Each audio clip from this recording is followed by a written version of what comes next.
Heading होगी बेटा behaviour of conductor in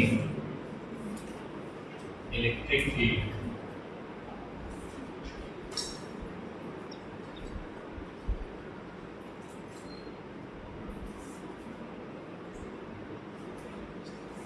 Okay, so you will tell me what is electric current? कुछ doubt है जो मुझे पूछने हैं? चार्ज क्या होता है? चार्ज किसी कंडक्टर में फ्लो होता है, या बोल सकते हो कि सर फ्री इलेक्ट्रॉन जब फ्लो होते हैं तो क्या बनाते हैं? इलेक्ट्रिक करंट बनाते हैं। ठीक है, इलेक्ट्रिक करंट कौन बनाता है? Free electrons.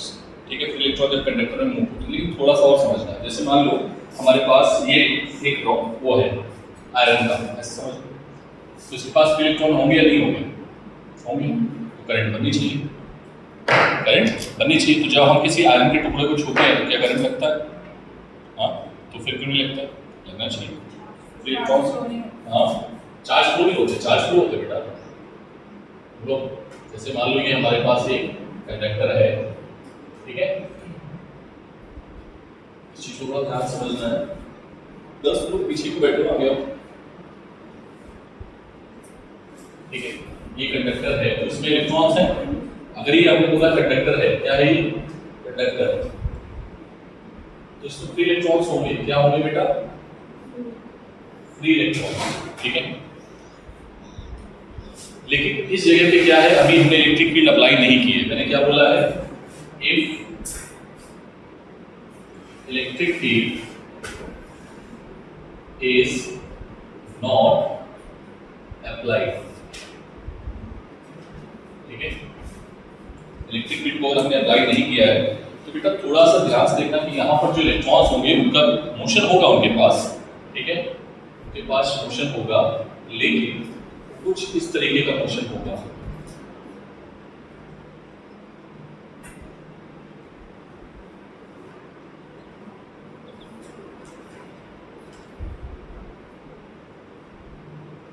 ठीक है, this is called random motion. क्या बोलेंगे इसको? This is called random motion. ठीक है, इनके पास मोशन कैसा होगा? रैंडम, मतलब इनके पास वेलोसिटी होगी, इनिशियल वेलोसिटी अगर हम बोले तो होगी। हर एक पार्टिकल के पास क्या होगी? इनिशियल वेलोसिटी होगी। क्या होगी बेटा? तो अगर हम u एवरेज निकालें वेक्टर फॉर्म में, वेलोसिटी कैसी क्वांटिटी है? वेलोसिटी कैसी क्वांटिटी है? वेक्टर। ठीक है, तो अगर आप एवरेज निकालें, ठीक है, मान लो n पार्टिकल है, ठीक है, एवरेज निकालें अगर हम ऐसे निकालेंगे, देखा ना, तो बेटा जो एवरेज वेलोसिटी आएगी वो जीरो आएगी। सर क्यों आएगी जीरो? ये क्योंकि देखो एक पार्टिकल इधर से आ रहा है, दूसरा पार्टिकल इधर से आ रहा है, वेलोसिटी का वेक्टर है तो वेक्टर कैंसिल आउट कर लेंगे, दूसरा वेक्टर, समझ पा रहे हो? वेक्टर का रूल है ये। ठीक है, एक वेक्टर इधर से आया, एक इधर से आया वेलोसिटी के साथ में, ठीक है, क्यों? अच्छा, यहाँ पर एक चीज ध्यान और रखनी है कि जो वेलोसिटी के मैग्नीट्यूड होते हैं, मतलब सर u1 और u2 एंड सो ऑन, ये सब आपस में कैसे होते हैं? बराबर होते हैं। आपस में कैसे होते हैं? तभी कैंसिल आउट होके वेलोसिटी मिलेगा। ठीक है, और ये जो वेलोसिटी होती है लगभग कंडक्टर में 10⁻⁴ मीटर पर सेकंड की होती है, मतलब बहुत धीरे धीरे इलेक्ट्रॉन चलते रहते हैं। ठीक है, इज इट क्लियर? पक्का? तो ये बात हमें तब समझ में आ गई कि अगर हमारे पास एक कंडक्टर है, इलेक्ट्रिक फील्ड हमने अप्लाई नहीं की है, वेलोसिटी हर एक पार्टिकल के पास में होगी, बट एवरेज वेलोसिटी क्या होगी? जीरो होगी, बिकॉज सभी पार्टिकल कैसे मोशन कर रहे हैं? रैंडम मोशन कर रहे हैं। ठीक है, सभी पार्टिकल आइडेंटिकल हैं, ऑब्वियसली कंडक्टर में जितने पार्टिकल हैं, इलेक्ट्रॉन है, वो आइडेंटिकल ही है सारे के सारे, तो उनकी वेलोसिटी कैसी होगी? मैग्नीट्यूड कैसा होगा? इक्वल होगा। यस और नो? इस दौरान करंट फ्लो होगी, इस दौरान करंट फ्लो होगी, आंसर है no, net current will not flow. Net current क्या? करंट विल नॉट फ्लो, यहां पर लिखेंगे करंट विल नॉट। क्या इतनी बात क्लियर है? अगर कंडक्टर में फील्ड अप्लाई नहीं किया है हमने तो क्या होगा, एवरेज स्पीड चाहता है, इसको बोलते हैं इनिशियल एवरेज स्पीड। तभी सबने क्या लिखा है, इसको क्या बोलते हैं, इनिशियल एवरेज वेलोसिटी। ठीक है, क्या होगी, जीरो होगी। ठीक है, ये चीज इसके साथ होती है और करंट का फ्लो नहीं होगा। क्या इतनी बात क्लियर है? बेटा अब मेरा आंसर देना, देखते हैं कौन कौन बच्चे दे पाएंगे। ठीक है, सृष्टि बताएगी। ठीक है बेटा, सृष्टि सृष्टि एक नॉन यूनिफॉर्म कंडक्टर है बेटा। ठीक है, थोड़ा दिमाग लगाना, बहुत इजी क्वेश्चन है, ज्यादा टफ नहीं है। ठीक है, ये नॉन यूनिफॉर्म कंडक्टर है। ठीक है, एक्चुअली ये फ्लूइड का क्वेश्चन है ना कि इलेक्ट्रोस्टैटिक्स का। ठीक है, फ्लूइड का थोड़ा सा दिमाग लगा। नॉन यूनिफॉर्म कंडक्टर है। ठीक है, यहाँ का एरिया A1 है, यहाँ का एरिया A2। ठीक है, यहाँ पे करंट I1 है। ठीक है, और यहाँ की करंट आपको बतानी है। मान लो I1 हमारे पास कितना एम्पियर है, 2 एम्पियर। कितने एम्पियर है, 2 एम्पियर। तो I2 कितना होगा, व्हाट विल बी I2? हाँ सॉरी, हाँ नॉन यूनिफॉर्म। इतना टाइम कौन बताएगा, इसमें कितना आएगा? अरे जितना घुसेगा उतना ही निकलेगा। ठीक है, I2 में पानी जा रहा है, यहां से जा रहा है, यहां से निकल जाएगा। जितना पानी घुसा उतना निकल गया। यही तो करते थे ना।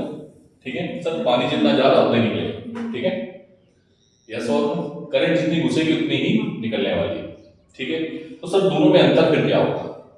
कुछ तो अंतर होगा, उस क्वांटिटी को हम अभी डिफाइन करते हैं। ठीक है, तो बेटा यहाँ पर जो करंट होगा I1 और I2 वो क्या होगा, कितना होगा, 2 एम्पियर ही है, बराबर है। ठीक है, अंतर क्या है, एरिया का। तो जिस क्वांटिटी में एरिया आएगा, ठीक है, वो क्वांटिटी बदल जाएगी। वो क्वांटिटी कहलाती है, क्या कहलाती है, कहलाती है करंट डेंसिटी। क्या बोलते हैं उसको, करंट डेंसिटी। क्या बोलते हैं उसको? ठीक है, तो J1 और J2 जो है वो इक्वल नहीं होंगे। ठीक है सर, ये करंट डेंसिटी क्या होती है, थोड़ा ध्यान से समझो। ठीक है, नेक्स्ट हेडिंग पड़ेगी करंट डेंसिटी।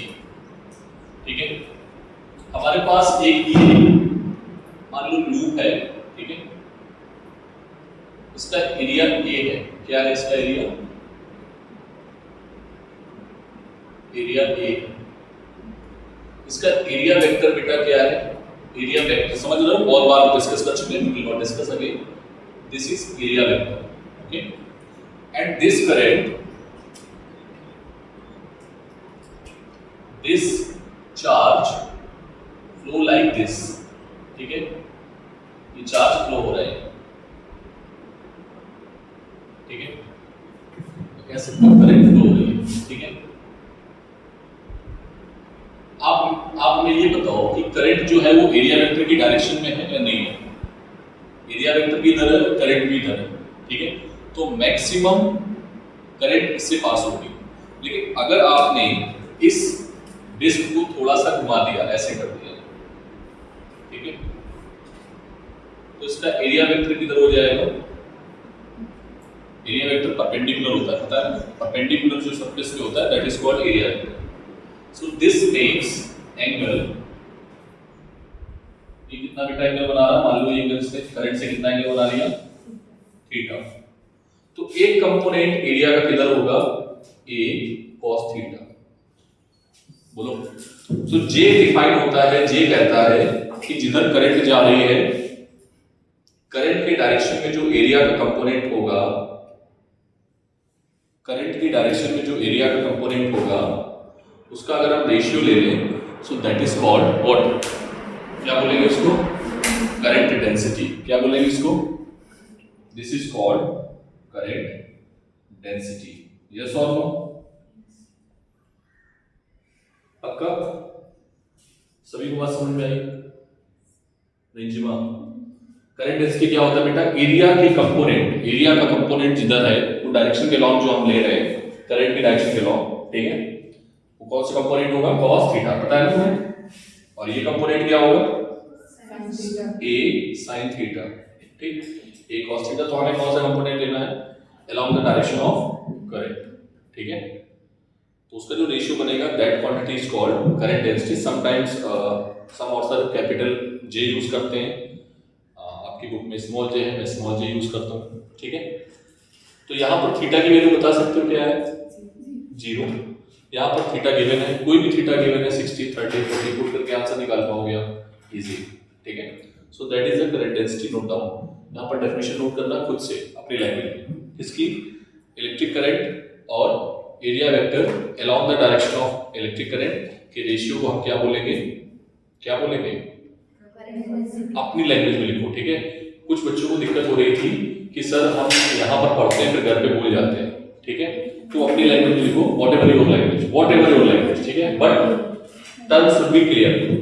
व्हाट कि आई और आई की डायरेक्शन में जो कंपोनेंट है किसका, एरिया का, उसका रेशियो क्या बोलते हैं उसको, current density. Not use bookish language, okay. जिन बच्चों को इस तरीके की दिक्कत हो रही, अगर फिर सीखनी है बुकिश लैंग्वेज छोड़नी पड़ेगी आपको, और ये दिक्कत मेजॉरिटी लोगों के साथ में है।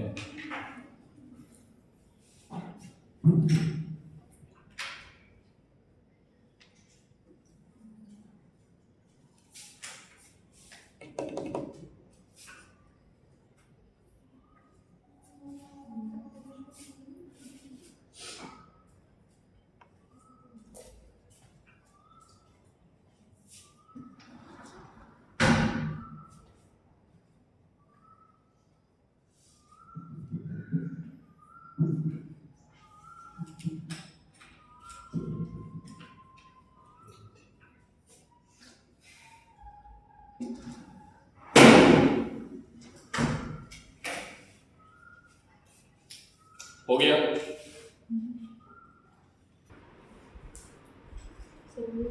ठीक है।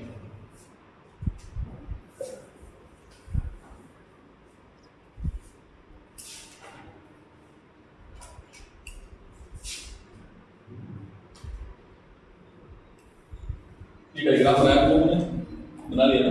अब एक और डायग्राम से बनाना। अब हमने क्या किया, इलेक्ट्रिक फील्ड अप्लाई कर दिया, ठीक है। ध्यान से देखना सर, इलेक्ट्रिक फील्ड अप्लाई करने का मतलब हमने एक बैटरी ली है, ठीक है। बैटरी के पास पोटेंशियल होता है, हाँ सर पोटेंशियल होता है, ठीक है। बैटरी जानते हो ना, बैटरी के पास क्या होता है, पोटेंशियल। बड़ा डंडा क्या होता है इसका, पॉजिटिव, छोटा डंडा क्या होता है, नेगेटिव, ठीक है। पता नहीं, बड़ा डंडा पॉजिटिव मानते हैं, छोटा डंडा नेगेटिव मानते हैं। बेटा करंट का जो फ्लो होता है पॉजिटिव टर्मिनल से किधर होता है, नेगेटिव टर्मिनल की तरफ, ठीक है। करंट आपकी ऐसे फ्लो होती है। तो हायर पोटेंशियल कहाँ पे है, इस एंड पे है, ये इंड जो है हायर पोटेंशियल है और ये इंड जो है लोअर पोटेंशियल है। देखना इसमें होगा क्या, ठीक है।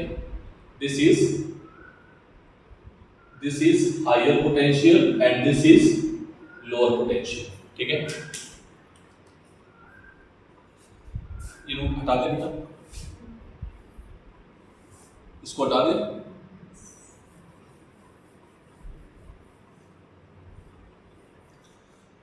ये हायर पोटेंशियल है, ये लोअर पोटेंशियल है। एवरेज इनिशियल स्पीड की क्या रही थी, 0, ठीक है। जब अब देखो बेटा होगा क्या इनके साथ में, ये जो इलेक्ट्रॉन्स हैं ये क्या करेंगे, बेसिकली क्या है, इलेक्ट्रॉन्स हैं सारे के सारे, ये क्या है, नेगेटिव चार्जेस, क्या है ये, नेगेटिव चार्जेस, ठीक है। अब ये इलेक्ट्रिक फील्ड किधर से किधर होती है, पॉजिटिव से नेगेटिव, और इलेक्ट्रॉन किधर होते हैं, इलेक्ट्रिक फील्ड के अपोजिट, ठीक है। तो इलेक्ट्रिक फील्ड हो गया E, ठीक है। इलेक्ट्रॉन हमेशा इलेक्ट्रिक फील्ड के अपोजिट में दौड़ते हैं, पता है तुम्हें, इलेक्ट्रॉन किधर जाएंगे, इधर की ओर, ठीक है। तो इसमें जो बिहेवियर होने वाला है इलेक्ट्रॉन्स का, वो ये इधर जा रहा था, ये मुड़ेगा ऐसे करके, ये ऐसे था, ये ऐसे घूमेगा, समझ पा रहे हो तुम। ये सब क्या करेंगे, अपोजिट डायरेक्शन में मुड़ेंगे, या कह दो कि जो अगर पॉजिटिव चार्जेस हैं ये, तो ये किधर मुड़ेंगे, इलेक्ट्रिक फील्ड की डायरेक्शन में। हाँ ना बोलो पहले, तो इतनी बात क्लियर है, इसका बेसिक समझ लो, फिर इसकी कहानी अंदर की अगर होगी, क्वेश्चन कैसा भी बनेगा आप समझ लोगे। ये मोड़ रहे हैं, सारे के सारे मोड़ रहे हैं, ठीक है। जब सारे के सारे मोड़ रहे हैं तो पहला मोड़ा, दूसरा मोड़ा, उनकी अगर हम एवरेज स्पीड निकालेंगे, क्या निकालेंगे? That is called drift speed. क्या बोलेंगे इसको? That is called drift velocity. Yes और ड्रिफ्ट मतलब समझते हो? कोई हवा का झोंका आया और हम उसके साथ बहते चले, ठीक है, तो हम क्या हुए? ड्रिफ्ट हुए, ठीक है। तो वो क्या है? इसका हवा का झोंका कौन है? इलेक्ट्रिक फील्ड, इलेक्ट्रॉन के लिए। जिधर जिधर तुम उधर उधर हम, ठीक है। तो जिधर जिधर इलेक्ट्रिक फील्ड उधर उधर इलेक्ट्रॉन, मतलब उसके अपोजिट में इलेक्ट्रॉन, ठीक है। तो ये इलेक्ट्रिक फील्ड, इसके अपोजिट में चल रहे हैं इलेक्ट्रॉन, या कह सकते हो पॉजिटिव चार्जेस, ठीक है। बोलो। इलेक्ट्रिक फील्ड के ऑपोजिट में क्या? इलेक्ट्रिक फील्ड के अपोजिट में इलेक्ट्रॉन चलते हैं, ठीक है, हमेशा पता है इलेक्ट्रिक फील्ड के अपोजिट में। तो करंट की अगर हम बात करेंगे ना, तो करंट जो फ्लो होगा इन चार्जेस की वजह से। अभी आपने इलेक्ट्रिक फील्ड अप्लाई कर दिया, तो ये क्या करेंगे? सारे के सारे मुड़ेंगे। क्या करेंगे? मुड़ेंगे, ड्रिफ्ट होंगे, ठीक है। तो उनकी स्पीड क्या होगी? चेंज हो जाएगी। क्या ये बात क्लियर है? बेसिकली यहाँ पर कौन है बेटा? Free electron. तो फ्री इलेक्ट्रॉन में एक फोर्स लगेगा, उस फोर्स का फॉर्मूला क्या होगा? ध्यान से देखना। Force acting on the charge particle, क्या होता है formula? F is equals to Q into E। और F Q क्या है? यहाँ पर इलेक्ट्रॉन्स हैं, फ्री इलेक्ट्रॉन्स। बोलो, चार्ज क्या होता है? माइनस का E, ठीक है। क्या ये बात क्लियर है? ये फोर्स लगा, इस फोर्स से क्या हो रहा है? ड्रिफ्ट हो रहे हैं। अगर हम पूछेंगे एक्सेलरेशन क्या होगा, तो आप बोलोगे सर एक्सेलरेशन जो आएगा वो आएगा A is equals to minus का E अपॉन व्हाट? बात समझ में आ रही है? ये एक्सेलरेशन जो है हर एक पार्टिकल का होने वाला है, यस और नो? हर एक पार्टिकल के पास में यही एक्सेलरेशन होगा। बोलो भाई, इलेक्ट्रिक फील्ड अप्लाई हुआ तो एक्सेलरेशन आ गया, ठीक। अब इसकी क्या होगी? वेलोसिटी चेंज होगी। पहले वेलोसिटी क्या थी? u1 पहले पार्टिकल की, दूसरे पार्टिकल की u2, u3 and so on. But अब इलेक्ट्रिक फील्ड अप्लाई कर दी, जैसे मान लो कोई पार्टिकल यहां से छोड़ते थे ऐसे करके, तो बोलते सर इनिशियल स्पीड 0 है, बताओ फाइनल स्पीड कितनी हो जाएगी आफ्टर 5 सेकंड। तो लॉज ऑफ मोशन लगा देते, वही करेंगे, ठीक है। तो इलेक्ट्रिक फील्ड में क्या अप्लाई कर दिया आपने? एक्सेलरेशन। इलेक्ट्रिक फील्ड में क्या अप्लाई कर दिया? Acceleration on the particle. Now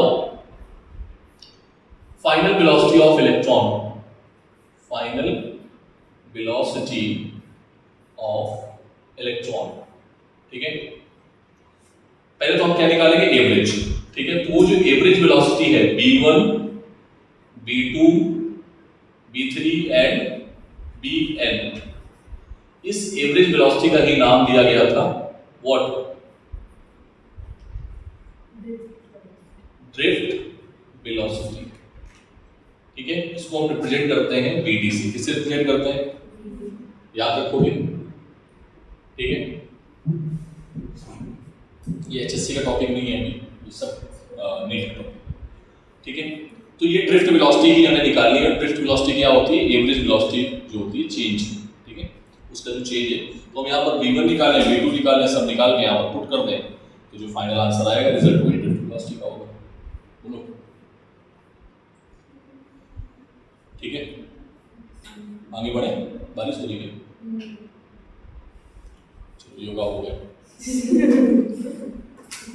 इधर हाँ, तो b1 निकालेंगे। Now final velocity, final velocity of electron, first electron मतलब पहला इलेक्ट्रॉन, ठीक है, फर्स्ट इलेक्ट्रॉन, ठीक है। क्या आएगा? b1 is equals to u1 plus a t1। भाई किसी को मुड़ने में टाइम ज्यादा लगा, किसी को कम लगा, नहीं समझे? समझ पा रहे हो? पक्का? लुकिंग बेटा बाद में नोट लिखना भी मत करो, ये काम भी तो देखो, फिर ये समझ नहीं आएगा, फिर तुम्हें डांट खाओगे, वो काम मत करो। रुचा तो ये समझ आ गया। मुड़ने में सभी का टाइम क्या होगा, अलग अलग होगा। ये वेक्टर साइन लेना है, हाँ लेना है सब, क्योंकि वेक्टर तो बहुत जरूरी है। वेक्टर जिसके ऊपर है लगा दो। देखना बेटा क्या आएगा, b1 is equals to u1 plus A की वैल्यू क्या थी, माइनस की e, capital E upon m। Sir ये m क्या है, ये m है मास किसका, इलेक्ट्रॉन का। भाई इलेक्ट्रॉन ही तो मूव कर रहा है ना पार्टिकल, समझ में आया। तो ये मास किसका है, m क्या है, लिख लेना यहां पर, मास ऑफ चार्ज पार्टिकल, ठीक है। E क्या है बताइए, अरे कैपिटल ही पता है ना, स्मॉल ई पता है, स्मॉल ई की वैल्यू कितनी होती है, राजू क्या होता है, E, स्मॉल ई।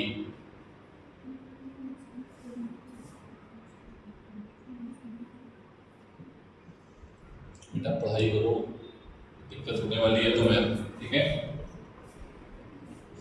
दूसरे के लिए क्या आएगा, B2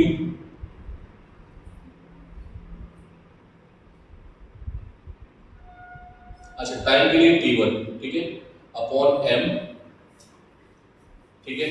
बोलो ऐसे आगे करते करते Bn क्या आ जाएगा, प्लस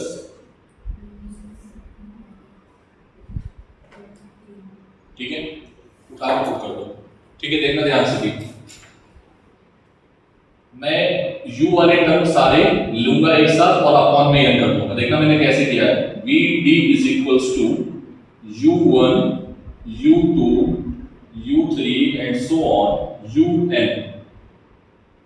भाई रहेगा ना, सभी u जोड़ोगे तो, और अपॉन में n कर को अलग कर दो, प्लस सभी में से T1 सॉरी सभी में से कॉमन क्या मिल रहा है, ये कॉमन मिलेगा, अंदर क्या आएगा T1 plus T2 plus T3। तो देखो जब मैंने क्या किया, T1 plus T2 plus T3 and so on Tn, ठीक है, अपॉन n, और साथ में क्या है माइनस का कैपिटल E अपॉन n, ठीक है। बोलो समझ आएगा बात, ये पक्का, कोई डाउट है क्या किसी को। ये कैसे सबने किया पता, ये b के पास ये वाला टर्म है तो ये वाले टर्म ऐड कर दिए, ठीक है, ये वाले, और इस n को अलग कर दिया, ठीक। फिर क्या बचा, T1 T2 लाइक ये, इसमें T1 T2 T3 रहा और इनसे सबसे कॉमन ये मिल गया और n को अलग कर दिया। जैसा ये मैथ्स कर रहे हैं, ठीक है बेटा। ये चीज अभी तुमने लिखी थी, क्या लिखी है, क्या लिखी है, ये एवरेज 0 है, और ये क्या है, क्या आ जाएगा 0, बोलो। और इसको हम लोग बोलते हैं रिलैक्सेशन टाइम, क्या बोलते हैं, क्या बोलते हैं इसको, रिलैक्सेशन टाइम, और ये होता है टाउ, क्या होता है टाउ। तो T1 plus T2 plus T3 and so on Tn upon n, this is the formula of relaxation time, ठीक। यहीं पर आता है एक फॉर्मूला और, lambda mean λ1 plus λ2 and so on, इसको बोलते हैं मीन फ्री पाथ। क्या बोलेंगे, mean free path. Mean free path क्या होता है, ये थोड़ा बड़ा λ1, ये थोड़ा बड़ा λ2, ये थोड़ा बड़ा λ3, मुड़ते गए और जब बिल्कुल सीधे हो गए, किसकी डायरेक्शन में आ गए, फील्ड की डायरेक्शन में, अपोजिट टू द फील्ड, ठीक है। तो उसको हम लोग क्या बोल देंगे, सभी की एवरेज डिस्टेंस को मीन डिस्टेंस, ठीक है। बोलो बेटा फाइनली क्या रिजल्ट आया, देख इधर, माइनस का E capital E upon m into tau. तो एक रिलेशन आ गया बेटा, Vd is equals to minus E capital E upon m into tau, ठीक है।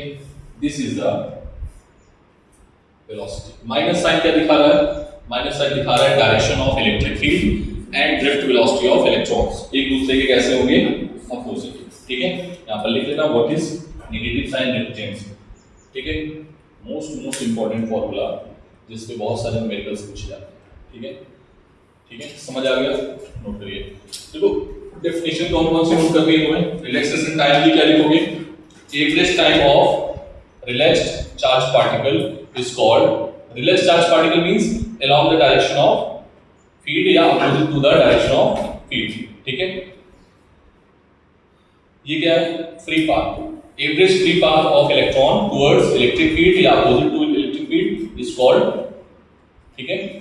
अपनी लैंग्वेज को लिखो बेहतर है, ठीक है, क्योंकि नीट ने जितने क्वेश्चंस पूछे हैं इससे वेरिएबल वाले क्वेश्चंस पूछे हैं, इससे चीजें वेरिएबल हो जाएगी।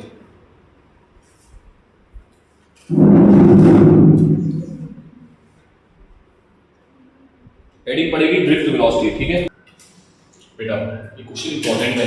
क्या इंपॉर्टेंट है कि जब ये इलेक्ट्रॉन मुड़ रहे होते हैं नॉर्मली, इस पहले इस चीज को सुन लो क्योंकि ये थोड़ा सा फील्ड में मैंने ज्यादा डिस्कशन नहीं किया था इलेक्ट्रिक फील्ड में, कि अगर हमारी इलेक्ट्रिक फील्ड इधर है, ठीक है, हमारी इलेक्ट्रिक फील्ड इधर है और हम एक चार्ज पार्टिकल को जाके उठा के ऐसे रख दें तो उस पर फोर्स लगेगा towards electric field. Positive charge हमारी, तो पॉजिटिव चार्ज इधर जाएगा, जिधर इलेक्ट्रिक फील्ड जाएगी गर्ल्स, पॉजिटिव चार्ज इधर जाएगा जिधर इलेक्ट्रिक फील्ड जाएगी। तो पॉजिटिव चार्ज इधर जा रहा है तो उसका पाथ कैसा होगा, कुछ ऐसा। What will be the path of that charge particle? Path कैसा होगा? नाम बताओ। ऑप्शन का 4 है, circular, parabolic, straight line. Straight line, ठीक है। कैसा होगा पाथ? Straight line. अब यहाँ पर तो ऐसा नहीं है, यहाँ पर तो पहले से पार्टिकल के पास वेलोसिटी है। कौन सी वेलोसिटी है? एवरेज u1 u2, ठीक है, एवरेज तो 0 है, ठीक है, u1 u2 है। लेकिन जैसे ही हमने फील्ड अप्लाई किया तो वो मुड़ेंगे, उनका पाथ कैसा होगा? पैराबोलिक होगा, सर्कुलर होगा, एलिप्स होगा या स्ट्रेट लाइन? तो आंसर है पैराबोलिक, ठीक है। कैसा होगा? नोट करो इस चीज को, ये पूछा गया क्वेश्चन। पाथ कैसा होगा मुड़ने का?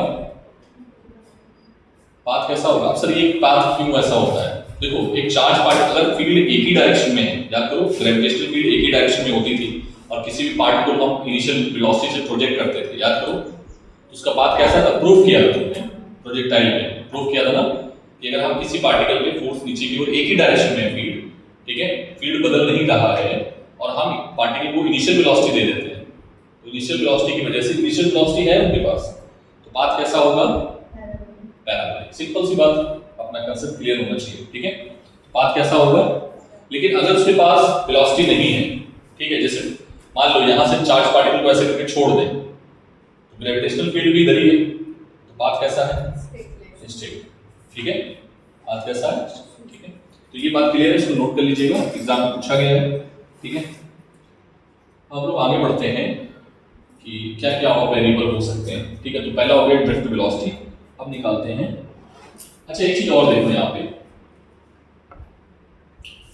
इसको हटा देते हैं। एक वेरिएबल और सेट करते हैं यहाँ पे कि अगर हमारे पास इसकी लेंथ l है, क्या है बेटा? लेंथ l है और एरिया क्या है? a है कंडक्टर का। बेटा ये बहुत इंपॉर्टेंट बात है, इस चीज को समझ गए ना, बड़े बड़े क्वेश्चन सॉल्व कर दोगे, ठीक है। ये है हमारे पास एरिया, क्या है ये? This is area, this is area, ये क्या है? एरिया, ठीक है। और करंट जो फ्लो हो रही है वो इस तरीके से फ्लो हो रही है, यस और नो? अरे हाँ ना, करंट एरिया में कैसे भेज रही है? थीटा की वैल्यू बता सकते हो कितना है यहाँ पे? 90 मत बोलना, कितना है? 0, कि एरिया वेक्टर और दोनों सेम डायरेक्शन, ठीक है, पक्का। तो मैक्सिमम करंट भी है, बस इस चीज को ध्यान में रखना है कि लेंथ हमें लेनी है, लेंथ लेनी है हमें। लेंथ कौन सी लेनी है? Along the direction of current. Sir इसका कहाँ यूज होगा? अभी आएगा, बहुत बड़ा यूज है इसका, बड़े बड़े क्वेश्चन सॉल्व होंगे। L along the direction of current, याद रखोगे। एल कौन सा होगा? जिधर करंट जा रही है, और एरिया क्या होगा? Perpendicular to direction of current, ठीक है। एरिया वो है जिसमें जिस पार्ट को ये घेर रही है। तो अगर हम बोले कि एरिया इसका क्या है, बताओ एरिया क्या आएगा इसका। करंट जो घेर रही है इस पूरे पार्ट को, अगर इसकी रेडियस हम r मान लें तो एरिया कितना आएगा सर्कुलर पार्ट का पाई r स्क्वायर। क्या इतनी बात क्लियर है? कितने लोगों को समझ में आ गया? सर ये बताया कि वो आपने बताया, इसलिए आगे न्यूमेरिकल करेंगे, ठीक है। तो इसको कहीं नोट पॉइंट डाल के नोट कर लो, ठीक है। पैराबोलिक वाला था वो ऐसे लिखेगा उसका स्टेटमेंट, अगर इलेक्ट्रॉन चीजें चेंज करेंगे भी, पहले आते हैं डेरिवेशंस में। ये नोट कर लिया आपने, आगे बढ़ते हैं। इसका एरिया क्या माना है आपने? L, और लेंथ क्या मानी है? लेंथ क्या मानी है, सॉरी एरिया माना है A और लेंथ माना है L। तो बेटा यहाँ से एक बात हमें क्लियर है, इलेक्ट्रिक फील्ड मैंने अप्लाई किया है E, ठीक है। फॉर्मूला आपने पढ़ा है dV upon dr, dV upon क्या होता है dr होता है। E इज इक्वल्स टू क्या आएगा V upon L। Minus sign plus ये बताता है कि इलेक्ट्रिक फील्ड की डायरेक्शन में पोटेंशियल डिक्रीज होता है, बताया था मैंने। तो ये चीज याद रखना कि E इज इक्वल्स टू क्या होगा V अपॉन L। नाउ अगर हम इस फॉर्मूले को थोड़ा और तोड़ें तो क्या मिलेगा formula? BD is equals to, लिख लेना आप लोग, E अपॉन m टाउ, ठीक है, और V अपॉन L। तो ये फॉर्मूला भी आ जाता है जब हम E की वैल्यू को पुट कर देते हैं, ठीक है। अब निकालने वाले हैं ड्रिफ्ट करंट। तो सब हेडिंग बनाओ ड्रिफ्ट करंट। कितनी हेडिंग हो गई? बिहेवियर वाला हो गया और वेलोसिटी हो गया, अब आएगा ड्रिफ्ट करंट, ठीक है।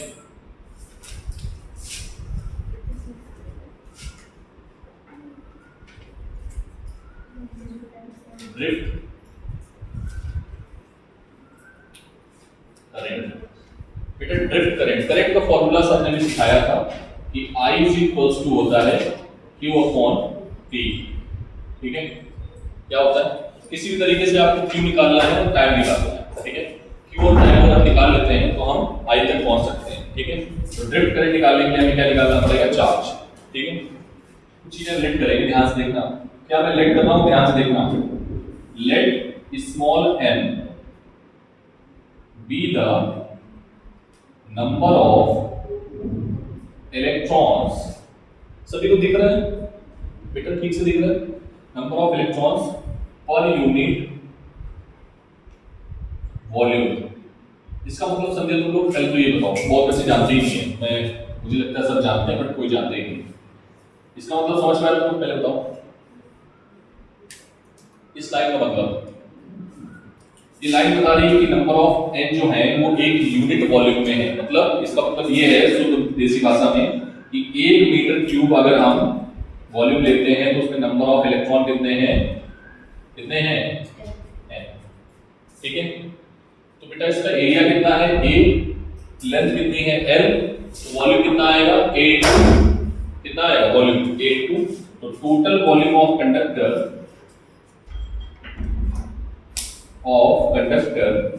कितना होगा? A into L। बोलो 1 मीटर क्यूब में इतने इलेक्ट्रॉन है तो टोटल इलेक्ट्रॉन कितने होंगे? Total electron in the conductor कितने होंगे? N into A into L। एक इलेक्ट्रॉन पे चार्ज होता है E, तो टोटल इलेक्ट्रॉन पे चार्ज कितना हो जाएगा? टोटल चार्ज कितना हो जाएगा? कितना हो जाएगा? N E A L और माइनस है, कोई दिक्कत? क्या आ गया? टोटल चार्ज हो गया। कोई डाउट?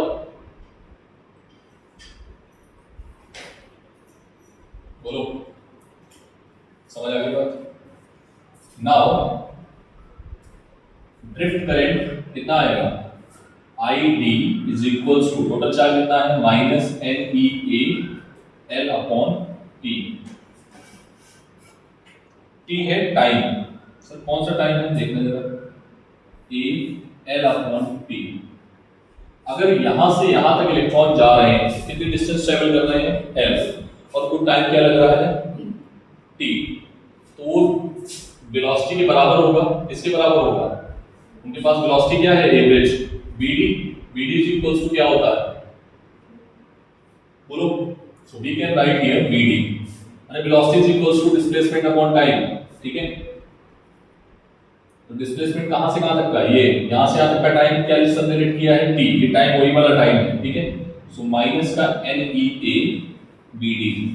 बोलो बेटा क्या ये फॉर्मूला समझ आया? सर डेरिवेशन क्या हमारे सिलेबस में है नहीं, एसएससी में नहीं है। सर डेरिवेशन रटने की जरूरत है क्या? बिल्कुल भी नहीं। फॉर्मूला, हाँ बिल्कुल, फॉर्मूला के बिना हम आगे नहीं बढ़ सकते हैं। फॉर्मूला याद करने का तरीका है drift current ID is equals to Naved या वीना, ऐसे याद करो शॉर्ट फॉर्म में वीना। आगे पीछे लिख दोगे तो वीना ही आ जाएगा, सही लिख देंगे या नावेद, जैसे जैसे तुम्हें समझ में आया वैसे लिखो,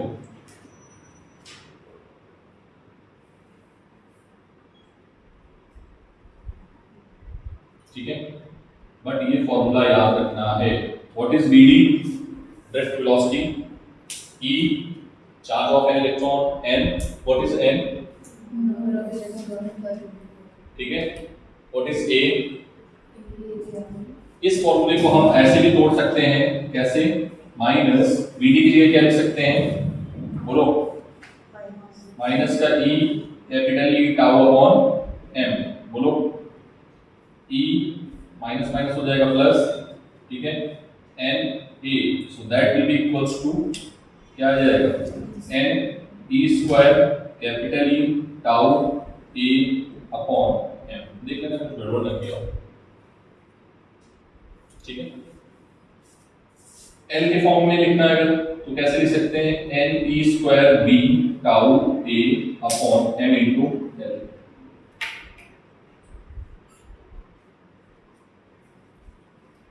यही करना है, इधर उधर करके इधर पुट करना है, उसको पुट करना है, और कुछ नहीं। तो ये फॉर्मूला याद रखो भी, वीना या नावेद। अगर आप पूछे ड्रिफ्ट करें तो याद रखो वीना या नावेद, पूरा जैसे जैसे करना है वैसे करो, ठीक है। क्योंकि ट्रिक ये फॉर्मूला याद होना बहुत जरूरी है, बहुत क्वेश्चन इससे पूछे गए हैं, ठीक है। देखना भी आप ये वाली देखोगे तो पता चलेगा, ठीक है।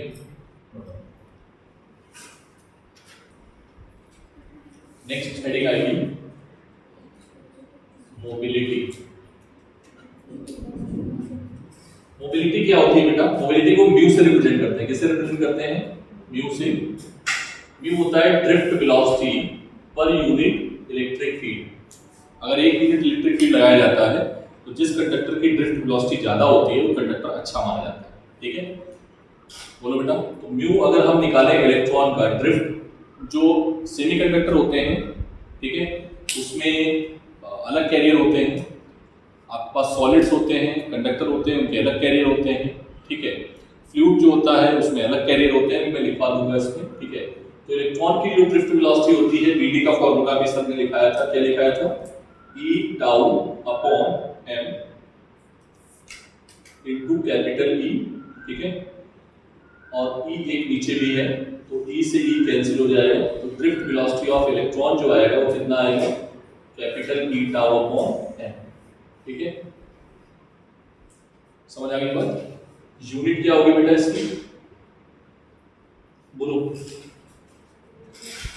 टाउ की टाइम और मास, ठीक है। तो सेकेंड इनटू kg, ठीक है। डायमेंशन क्या होगी, ठीक। अच्छा को जल्दी से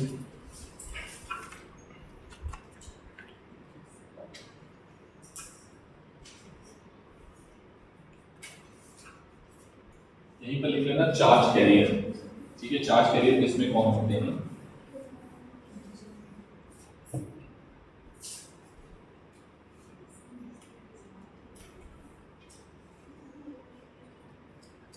इन कंडक्टर्स में होते हैं फ्री इलेक्ट्रॉन्स, क्या होते हैं, इन लिक्विड में होते हैं फ्री इलेक्ट्रॉन्स एंड आयंस, ठीक है। पॉजिटिव आयंस और negative ions, positive ions and negative ions. और इन गैसेस गैसेस भी आपकी कंडक्टर होती हैं, इलेक्ट्रॉन्स एंड पॉजिटिव आयंस। और इन सेमीकंडक्टर्स में होते हैं इलेक्ट्रॉन्स एंड होल्स, ठीक है। इनको बोलते हैं चार्ज कैरियर। क्या बोलेंगे इनको? Charge carrier. तो समझ रहे हो ना, चार्ज कैरियर का मतलब क्या है? चार्ज को कैरी करने वाला, ठीक है। तो इलेक्ट्रॉन कंडक्टर में कौन होगा बेटा? कंडक्टर में फ्री इलेक्ट्रॉन्स, लिक्विड में positive ions and negative ions, gaseous में इलेक्ट्रॉन्स एंड पॉजिटिव आयंस। समझ में आ गई बात? किसी को कोई डाउट नहीं है? Very good. This is the mobility. So last we can define semiconductor. अब मैं एक काम और करने वाला हूँ आप लोगों के लिए कि जैसे मान लो कोई टॉपिक हो जाए तो उसके 5 से 10 न्यूमेरिकल दे डे बाई, ठीक है, छोटे छोटे न्यूमेरिकल, क्योंकि डीपीपी लगा के सीधे नीट वाले क्वेश्चन और देख के तुम अपना मोटिवेट हो जाते हो, मतलब डीमोटिवेट हो जाते हो, ठीक है। फिर कहते हो ऐसा क्वेश्चन ही क्यों बना है। तो पहले छोटे छोटे क्वेश्चन बनाओ, बाद में बड़े क्वेश्चन, ठीक है। तो मैं 5 से 10 क्वेश्चन दे दूंगा, ठीक है, डेली। तो पहले वो ट्राई करो, हो जाए तो अच्छी बात, फिर आगे बढ़ो। करोगी ना बेटा रचना?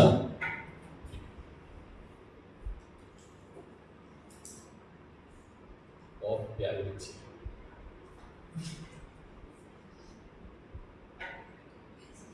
ओके, एनीवे, चार्ज कैरियर्स कौन कौन बता दिए मैंने। आगे बढ़ते हैं नेक्स्ट। ओम्स लॉ किसको किसको याद है भाई? क्यों भाई? ये सारी हेडिंग इसी के अंदर है, सुनो, ये सारी हेडिंग्स जो मैं बना रहा हूँ ना छोटी छोटी, किसके अंदर आ रही है? इसके अंदर है, हाँ, ठीक है। तो अब आती है क्या, इसने एक लॉ दिया, ओम अंकल ने, ठीक है। क्या लॉ दिया जरा देखना ध्यान से। हाँ, क्या दिया? V is equals to I। हमेशा यही याद है, तो नहीं याद रखो तो प्रॉब्लम है मेरे लिए, ठीक है। अरे यार मैंने सारे फॉर्मूले बिगाड़ दिए, कोई बात नहीं, हमें तो याद है। In semiconductor electron and holes, holes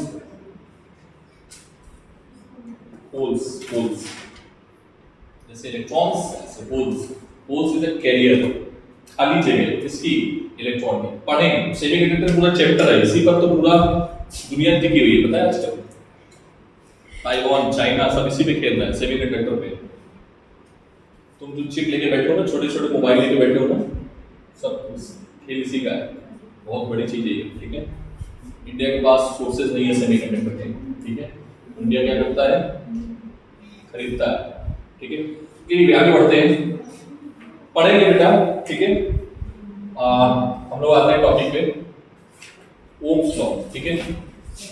देखो ओम्स लॉ के लिए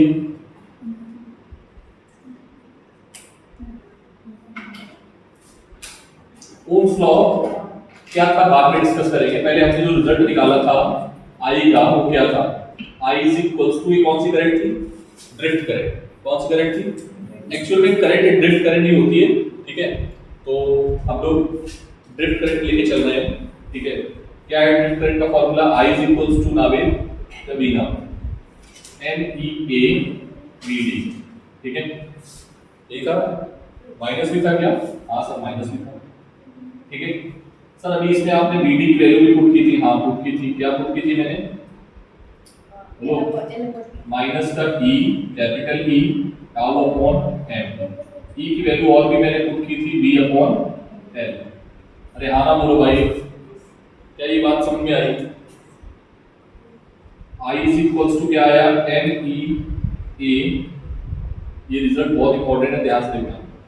NE square A tau V upon L ML, ठीक है। बोलो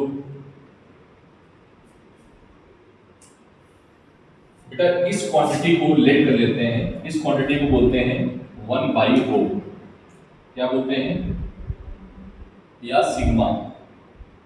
क्या है क्वांटिटी, इसका नाम है इलेक्ट्रिकल कंडक्टिविटी। क्या नाम है इसका,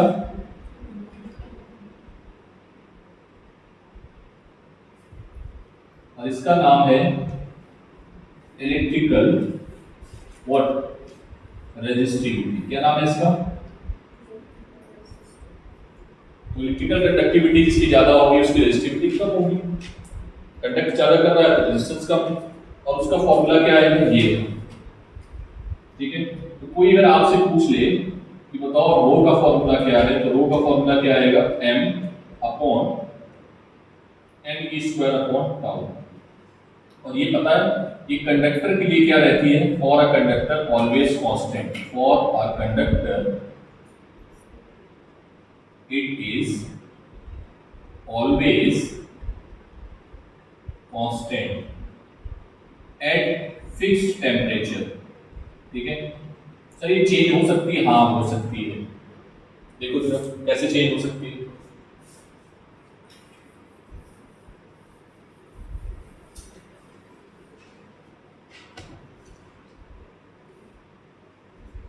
रो के पास में कौन कौन है, m है, n है, e है, a है, a नहीं था बेटा, a हटाना पड़ेगा, a को इधर देना पड़ेगा।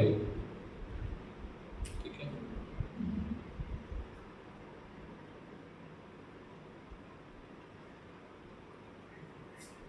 ठीक सही है। हाँ तो रो क्या आया, n ही है, n है, e है, e² है और टाउ है। ठीक है बोलो, तो बेटा m क्या है, मास इसका, इलेक्ट्रॉन का, इसमें e के n क्या है, नंबर, बोलो बोलो जल्दी बोलो, सब बोलो, बेटा बंद कर दो ना, number of electron per unit. ठीक, e क्या है, अगर हम बोलेंगे दोनों में हमेशा कांस्टेंट कौन रहेगा, तो आप बोलोगे सर m और e हमेशा कांस्टेंट रहेगा, n कंडक्टर के साथ चेंज हो जाएगा। तो अगर हमने कंडक्टर चेंज कर दिया तो n कैसा होगा, चेंज हो जाएगा। और अगर n चेंज हो गया तो रिलैक्सेशन टाइम भी क्या होगा, टेम्परेचर के साथ रिलैक्सेशन टाइम भी क्या होता है, चेंज होता है। ठीक है, टेम्परेचर बढ़ाओगे रिलैक्सेशन टाइम जो होता है बढ़ जाता है, सॉरी घट जाता है, कोलिजन बढ़ जाएगा तो रिलैक्सेशन टाइम क्या होगा, घट जाएगा। ठीक है, रिलैक्सेशन टाइम घटेगा तो रेजिस्टिविटी बढ़ेगी, रेजिस्टिविटी बढ़ेगी तो फिर करंट घटेगी।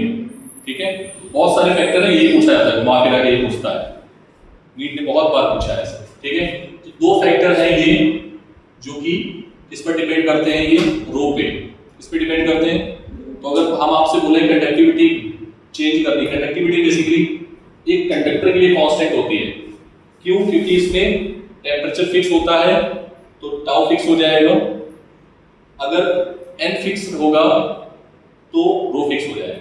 यस और नो, तो फॉर्मूला फाइनली क्या है यहां से देखना। नाउ ये सारे पॉइंट्स अभी लिखाऊंगा मैं 1 बाय 1 करके। ठीक है, now I is equals to क्या आ जाएगा बेटा, बोलो 1 बाय रो, बोलो V A अपॉन L। ठीक है,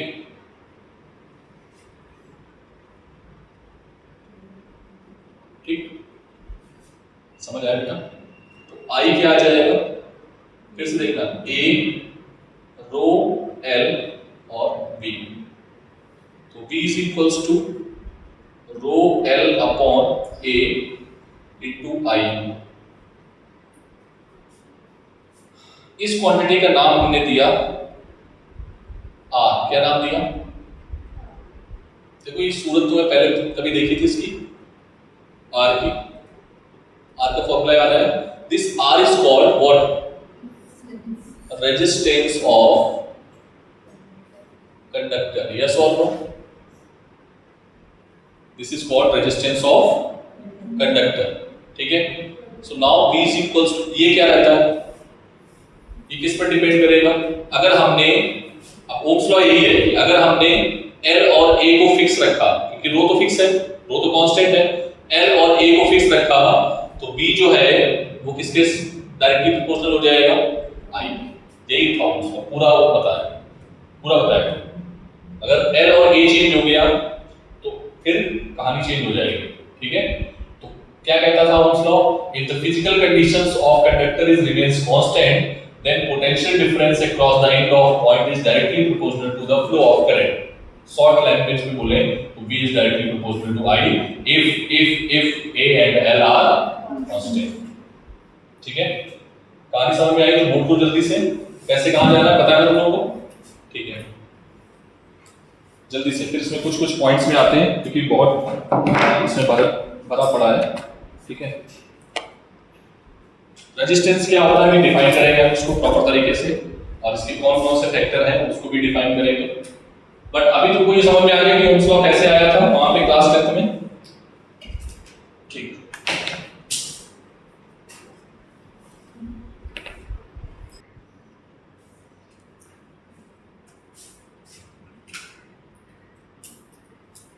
चलो इधर देखो बेटा, ये फॉर्मूला देखो इधर, मैं दोबारा लिखता हूं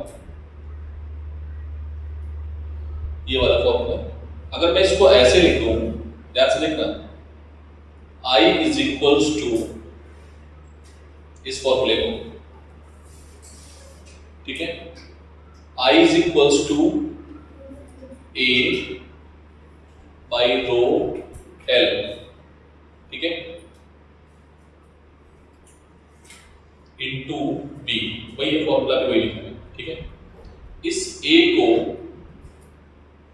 भेज दे इधर और इस L को ले आए इधर, ठीक। तो ये क्या आ जाएगा 1 बाई रो, बोलो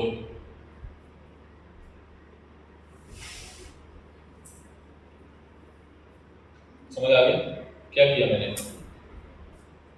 कुछ किया नहीं, बस इधर उधर ऐसे साफ में उसका पेयर बनाया कुछ, ठीक है। ये क्या होता है इसमें हम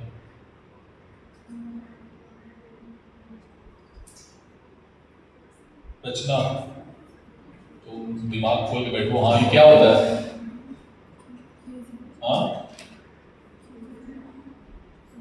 भाई साहब कोई मायने रखते हो, हाँ निजिमा ये क्या होता है, I बाई A,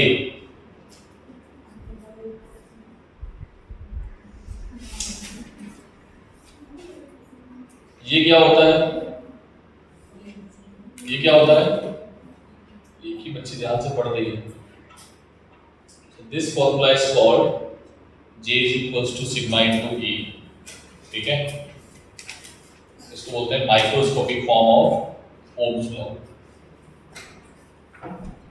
अब तुम लोग अभी के थोड़ी देर पहले नहीं याद हुआ है ना भाई, ठीक से पढ़।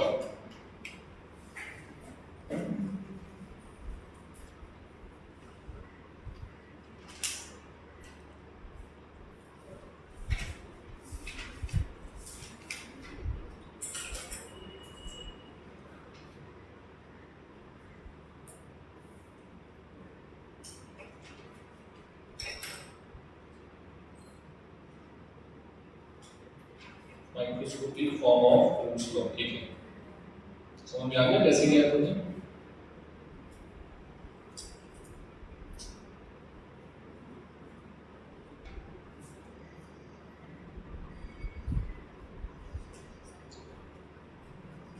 ठीक है।